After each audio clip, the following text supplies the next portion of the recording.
Right, it's the next day. That seems to have come up quite nicely, so I'm going to recoat that. This I've decided to, I forgot I had a paint pad. I'm just going to buzz all this down to bare metal. Then I'll primer it up tonight, and then hopefully the paint will arrive tomorrow. So I get it all back as it should and sorted. But in the spirit of trying to keep this YouTube channel going, I'm going to film what I'm actually up to. So the primer's still on there, but it's going to rain today, so I've had to take protection. So just to keep the rain off it, because I know primer's a bit porous, so as soon as it dries out, hopefully if the paint arrives today, I can get some paint and lacquer on it, and then it means I can take my time. But yeah, this is where we are so far, ladies and gents. It's a few days later, and we have got the paint. I just put a bit of plastic bag over it, just so it, you see it's already got a little bit wet. And even I know that primer is porous, so I'm going to have to do something about that. Not great. Oh, this might put us back a day. Bloody hell. Wasn't meant to rain this week, but hey ho, welcome to England. So I'll see if that will wipe up. If it does, then I'll mask it and then slap some paint on it. But it hasn't cleaned up perfectly, but that'll be good enough. Went over it with some 600. If I don't get it right, I've always got plenty of paint to try again. So now I'm going to mask up so I don't get everything covered in red paint. Wish me luck. Behold the world's greatest masking. I think I've got everything covered. I mean, I'm just shooting literally just down there. That's it. So I'm going to hold a board here, stop anything going downwind, so I can't mask the whole bloody thing up. But yeah, just like that, a little bit in, down, and that should be it. So I'm going to go and rattle my can, and the next thing you should see is a beautifully painted inner arch.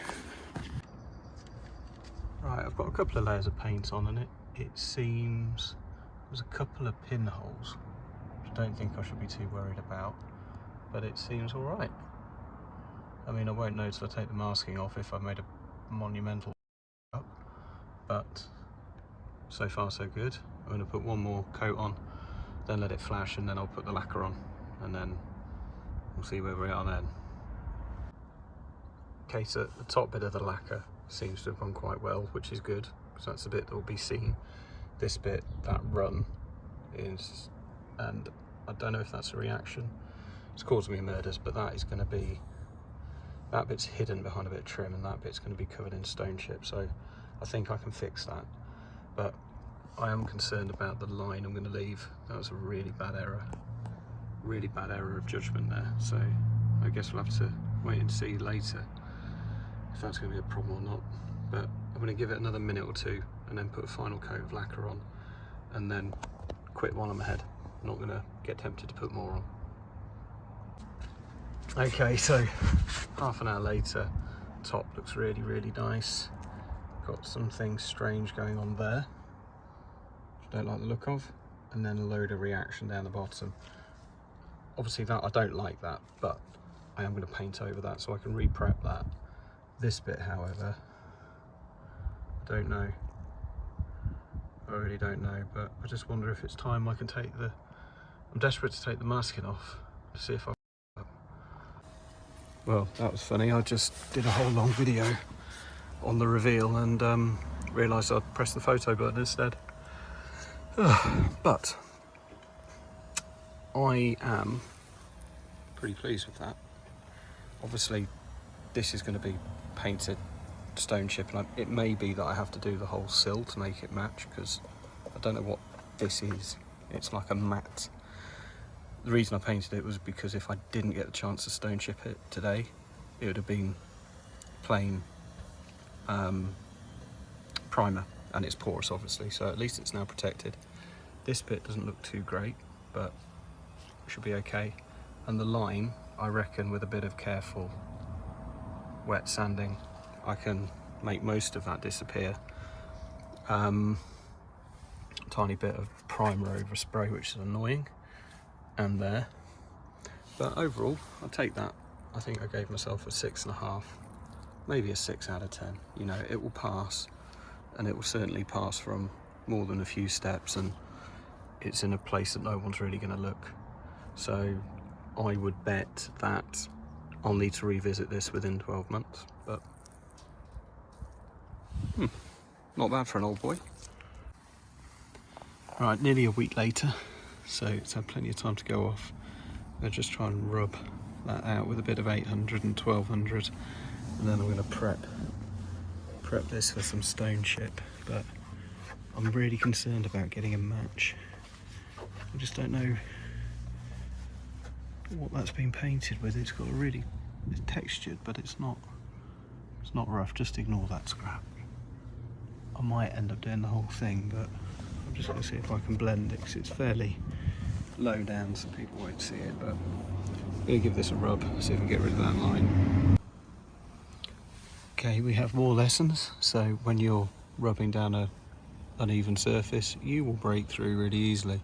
So I'm got a little touch-up pen, just going to touch that up, because I'm going to need to revisit this arch, because I've just found a little bit of bubbling there, and I'm not confident about painting that because I don't have the right paint. So I'm just going to leave it for now. I'll get this masked up tomorrow when I have more time. Paint that black, put the trim back on, and then we'll go to the other side, do the other side, and hopefully get good enough and get a proper bit of colour match paint to have a go at that later on this summer. Right, a week later, ready for a bit of stone chip. Let's cover this up, make it look more presentable. Not sure I'm going to get a very good match with the texture, but we'll just have to play it by ear. There's the first coat, looks alright, but see what it dries like. Might be a bit too shiny, might have to do some blending, or more than likely paint the whole bloody thing, but we'll see. We will see. Right, we've got 3 coats down. It looks fine. It's a much smaller texture than the rest, but as you can see, we've got a bit of a gouging anyway, so it may well just be that I paint the whole thing if it looks like a dog's dick, but we will see. But it's covering nicely. I'm going to stick one more coat on it and then call that a day. Yes, that was my attempt at a feathered edge. I think I'm going to have to buy the proper tape, but yeah, we're getting there. Bless her. Right, masking tape is off, and you know what, I'm quite pleased with that. There's obviously a line. This is matte, that's not, but I'll see if I can soften that a bit. But other than that, pretty pleased. So, oh no, oh that's not good. Oh bollocks. Right, so what's happened there is the masking tape has pulled off the paint, and that is because I didn't prep it properly, evidently, otherwise it wouldn't have done it. So yeah, that's got to be redone, but that looks nice, doesn't it? Lovely.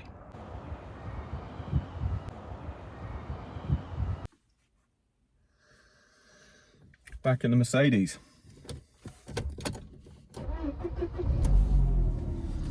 On the button every time.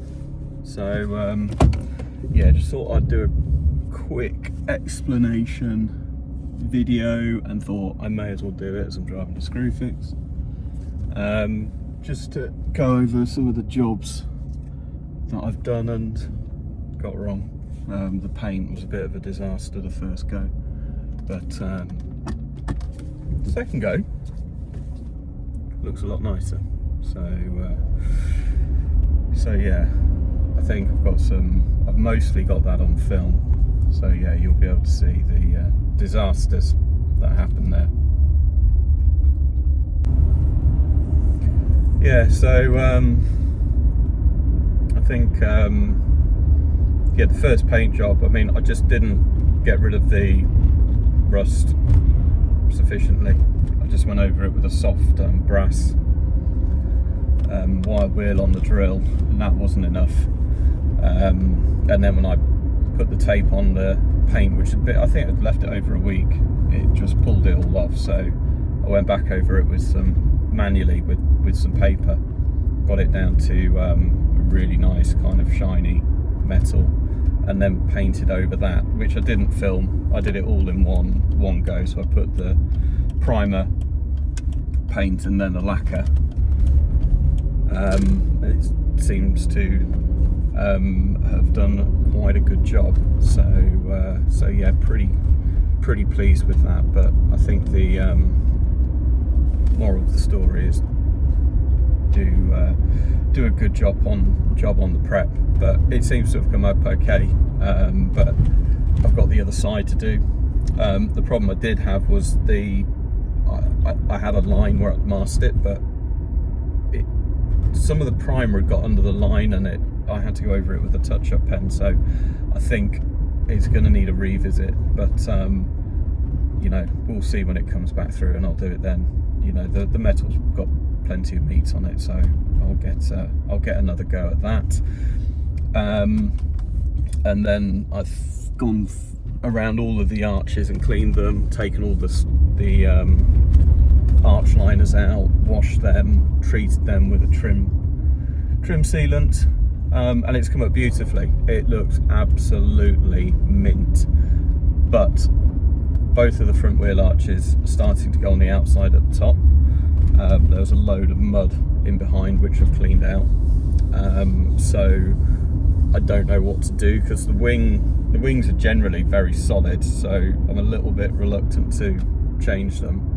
But I don't know how good a repair will be if it's done on the car, and is it something I can do myself? You know, it doesn't feel like it's holed, so I could potentially sand it back, get it back to clean metal, put a skim of filler over it, and then, you know, maybe just get a painter to blend it in if I can't do it well enough.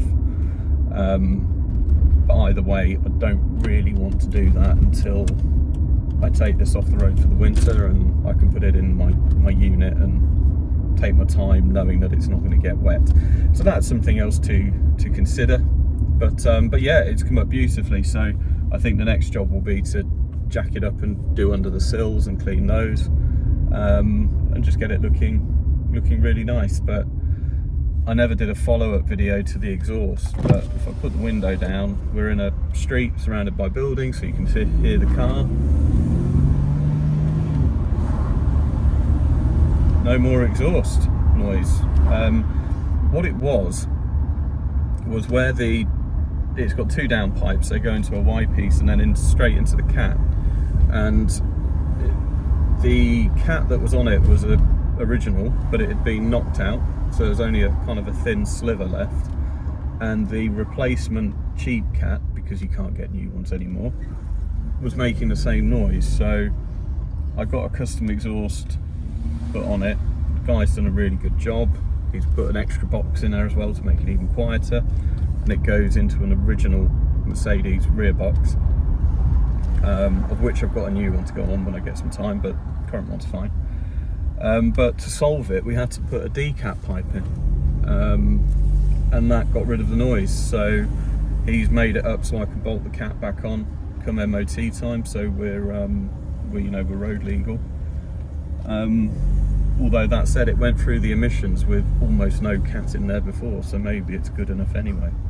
But yeah, so that has transformed the thing. It's just beautiful now. It just glides through everywhere with no one giving it a second glance, really, due to the noise.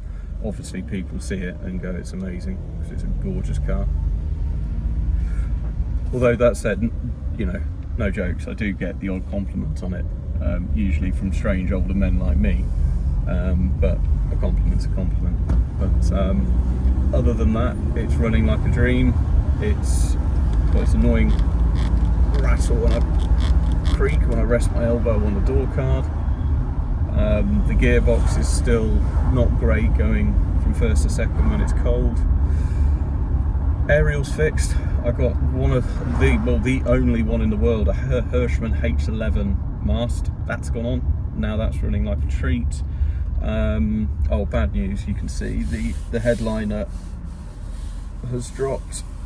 Can't figure out how to get my hand there in the camera. Yeah, that's dropped, so that's annoying because that was mint. I think it came down in the hot weather we had a few weeks ago, so that's a job to be done. 2 front arches, the gearbox, and then just, you know, general tidying, but you know, as long as you keep on top of it, it's all right. Oh, I need an original kind of dark grey stroke black Mercedes passenger floor mat that's ribbed. All of them are original apart from the passenger one, which was obviously lost at some point. But I'll put up a little collage of the arch cleaning, which took me from about 9:30 till nearly 3 o'clock yesterday. It was hardcore, but thoroughly enjoyable, obviously. Cleaned up all the wheels, got rid of all the excess tyre blackener, and now just put a very thin coat on so they look nice and matte. Surprising thing is, it runs solid discs at the front. Obviously Mercedes didn't know the performance potential of the C180, or maybe they did. But yeah, I just enjoy driving the car. I tend to, you know, any long journeys and stuff, I jump in the Tesla. Obviously it's, don't believe the haters, brilliant car, it drives itself, I don't have to do anything, it's wonderful. Then the Elan gets occasional use, but this is the thing I jump into. You know, if I need to nip around town, go to the supermarket, you know, little journeys here and there, this is the one. It's just nice to have it parked outside and jump in it whenever I need to. I mean, I went to Bicester Sunday Scramble and I took this, so whenever that was, May, April, one of those 2 months, and I filled it up when I got to the hotel in Weedon Beck, and obviously drove to Bicester, then drove all the way back to Stamford. 247 miles since then, still got just less than half a tank left, so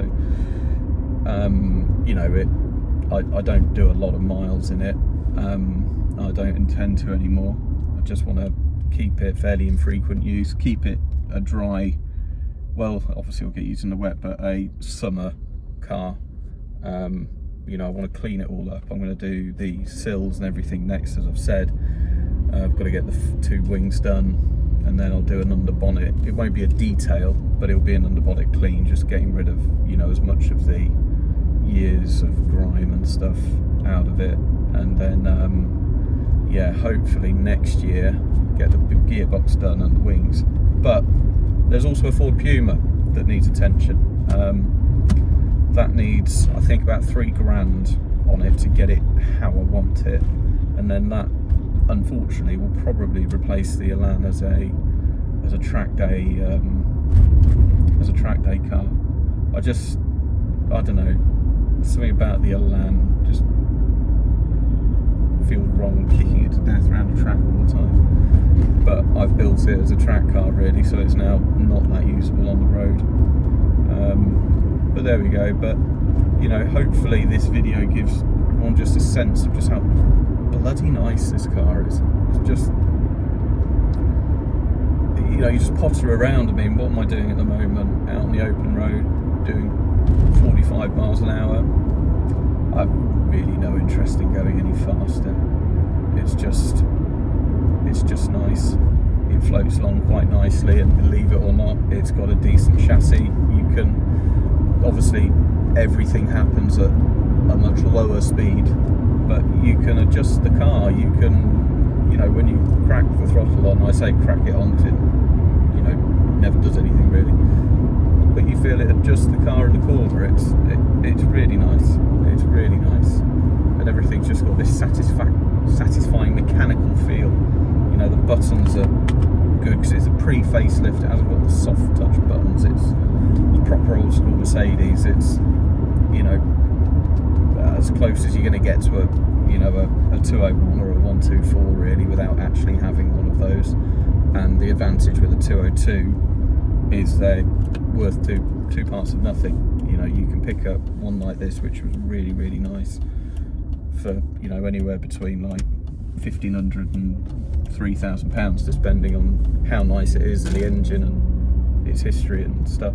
This one is a cat category car. I can't remember which category it's in. I think it had a bit of a fender bender, and the guy who had owned it from new demanded it was fixed, you know, because it was a good car, and rightfully so. But it's had something in the back, because I can see there's been a repair, and I think it was something on that front near side corner. But that bloody rattle, I will need to sort that one day. But other than that, it's really good. It's got the original windscreen, all the glass is original, you know, it's just lovely. So it does give you most of the old school Mercedes sort of feel.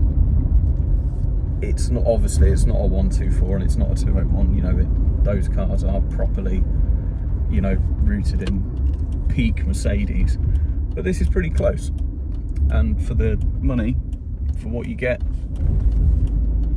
very, very good value, in my humble opinion. And, well, I'm 40. I play football on a Thursday. Load of younger lads, they're like between 10 and 15 years younger than me, and one of them came up to me and said, "Oh, is that your vintage Mercedes?" It's like, vintage? It's 1995. It's virtually brand new. And then you kind of realise, oh yeah, it's 30 years old, and they are now starting to be viewed as, you know, what the 201 was 10 years ago. So I don't envisage them going up in price, but if you fancy something like this, you know, that's old school, parts availability is still pretty good, very simple, you know, the M111 engine is ubiquitous. It was in everything Mercedes built. It doesn't break because it doesn't really make any power, but you know, in the same instance, it's great. It's great. Just don't expect to go anywhere quickly. Uphill slip roads onto a dual carriageway, problematic. You might die. But other than that, it's great. Yeah, so I'll stop rambling on. I'm going to enjoy my drive to Screwfix, just picking up some spares, well, gloves for the workshop, and yeah, then back out in the Elan this afternoon just to make sure it's 100% ready for its track day on Friday next week. But yeah, I hope however many people watch this video, maybe 30, enjoy it. I know, Ralph, you're an Elan and a 202 man. Nice to meet you. Nice to know there's more than one of us. But yeah, right, I'm signing off.